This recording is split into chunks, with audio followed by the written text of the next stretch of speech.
Welcome to this deep dive.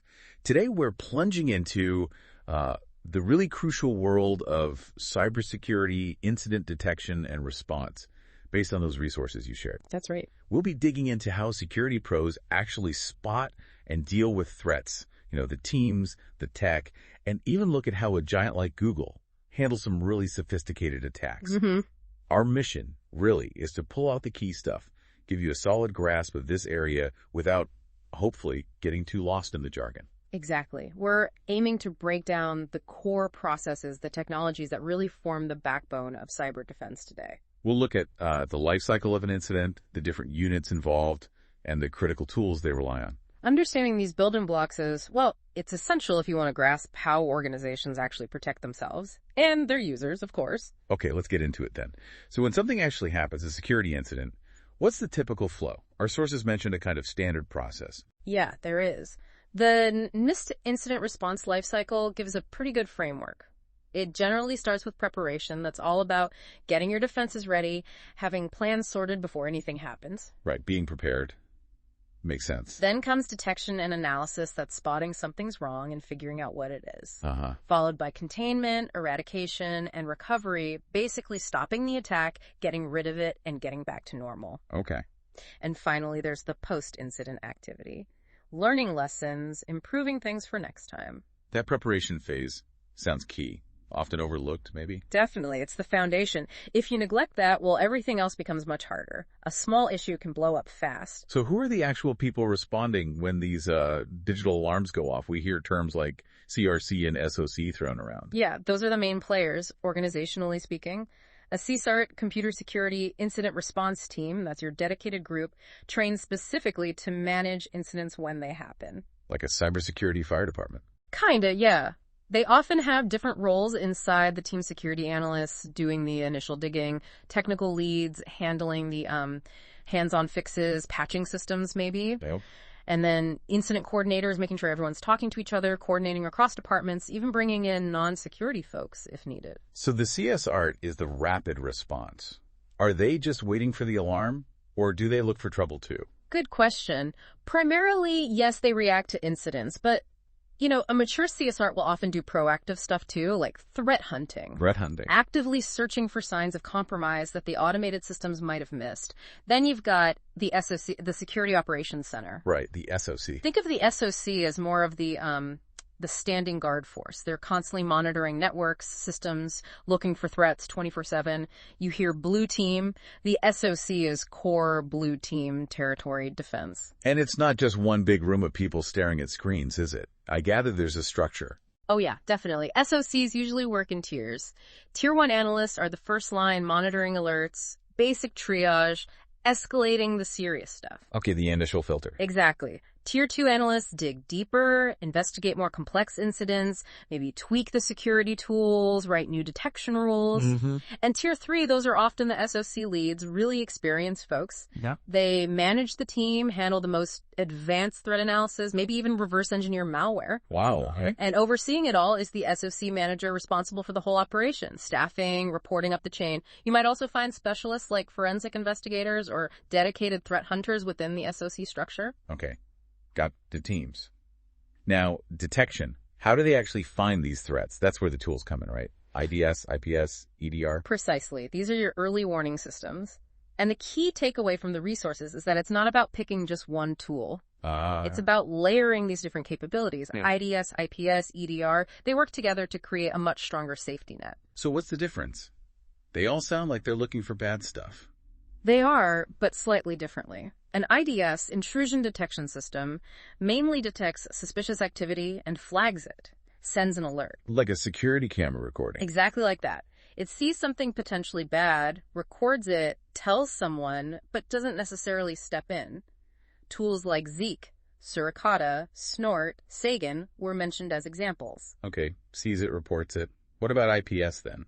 Intrusion prevention system. It goes a step further. It also detects and alerts like an IDS, but it can also take action to prevent the intrusion. So it can step in. Yes.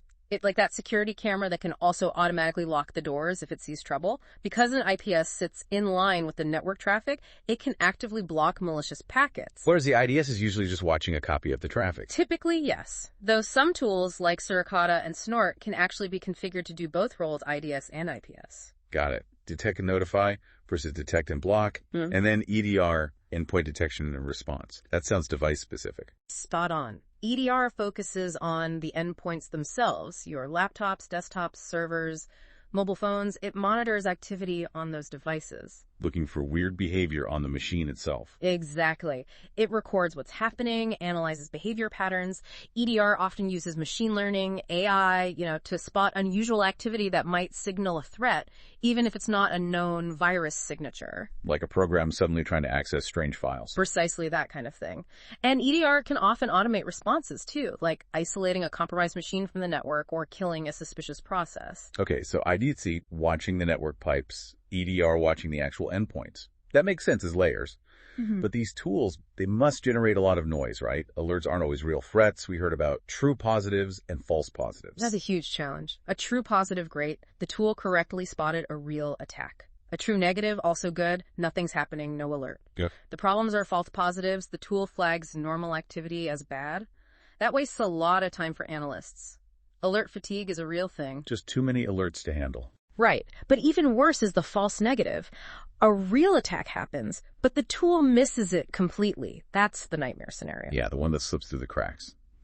So with all these alerts, true and false, plus data from firewalls, servers, how do teams possibly manage it all? It sounds overwhelming. It absolutely would be, without help. And that's exactly where SIM systems come in. Security information and event management. No SIM. Think of SIEM as the central nervous system for security data. It collects and aggregates logs from everywhere. Firewalls, servers, those ID systems, EDR, applications, you name it. Bring it all into one place, like a big control room screen. Sort of, yeah. Yeah. But it does more than just display it. The SIM process is key. First, collection and aggregation, like you said. Pulling it all together. Right. Then, critically, it normalizes the data. Different logs have different formats, right? Normalization puts it all into a consistent structure. So you can compare apples to apples, data-wise. Exactly. We saw that example of parsing, right? Raw log data might be a jumbled mess in one field. Parsing breaks it out. Timestamp here, user here, IP address here, event type here. Okay. Suddenly it's readable, usable. Much easier to understand. Way easier. After normalization, the SIEM analyzes the data. It uses detection rules, maybe machine learning, threat intelligence feeds, looking for suspicious patterns or anomalies. Okay. A big part of this analysis is correlation. The SIEM can link seemingly unrelated events from different sources, maybe a weird login from one server combined with unusual network traffic from another machine. Connecting the dots to see a bigger attack picture. Precisely. Something a single log might miss. And if the SIEM finds something matching its rules or analysis, then it generates an alert for the security team to investigate properly. So it filters and correlates before alerting the humans. Yes, ideally reducing those false positives we talked about. There are lots of SIEM tools out there. Splunk, Alien.Awesome, Elastic were mentioned. They all aim to provide that central visibility. It sounds absolutely vital. That continuous loop, gather, organize, analyze, alert. It really is. It gives teams that holistic view, helps them spot threats faster, investigate more effectively, and hopefully respond before major damage is done. Okay, let's make this more concrete. Let's look at the real world, how a giant like Google handles threat intelligence. We looked at that article in the Hacking Google documentary. This was fascinating stuff. Yeah, it really was. What's stunning is just the sheer scale Google operates at, and the sophistication of their threat intel operations mirrors that. The Google Threat Intelligence Group, or GTIG. Which includes teams like Mandiant and the Threat Analysis Group, right? Exactly. They're focused on finding, analyzing, and stopping cyber threats targeting Google, its users, its customers. They have this incredible global view, pulling data from just everywhere. You're talking data from botnets, Yes. shady online forums, intel from actual breach responses they handle. It's like digital sensors all over the place. It really is. And they don't just collect it passively. They use AI models to help categorize and enrich that raw data, figuring out malware types, attack behaviors. Then they cross-reference that with open source intelligence, third-party feeds, to build this really comprehensive, always updating picture of the threat landscape. The article mentioned 3 key pillars for their analysis: prioritization, contextualization, and proactiveness. Can you break those down? Sure.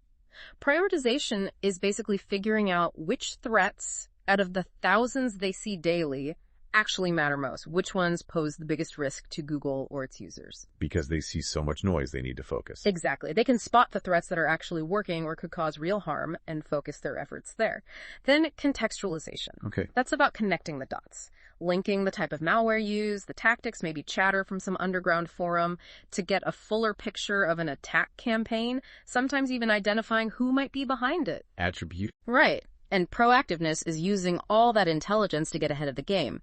Once they spot a threat actor or a piece of malware, they can actively watch them, see if their tactics change, anticipate their next move. That example of malware sold as a service really highlighted the need for context, didn't it? Same tool, different attackers, different goals. Absolutely. Understanding those nuances is critical. Attribution, as they said, it's like building a digital fingerprint.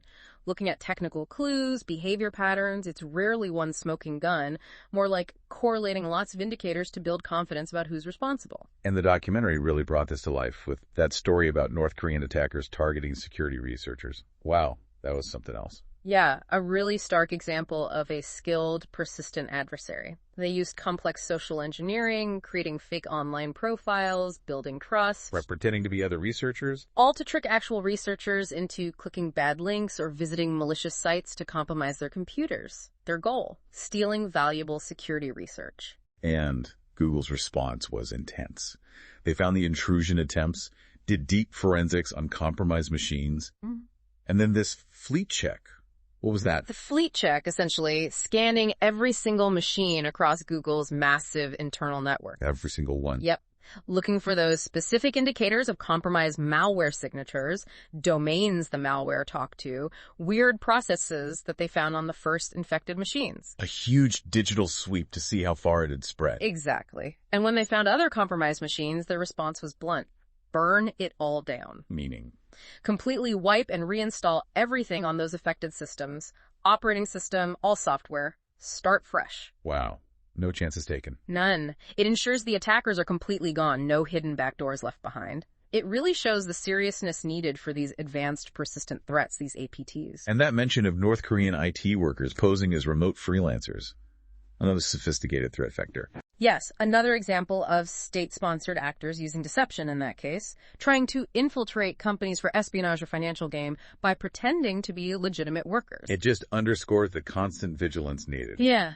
Now, shifting gears slightly, for anyone listening thinking, wow, this cybersecurity field is vital, maybe even a career, are there good resources to explore roles? Oh, absolutely.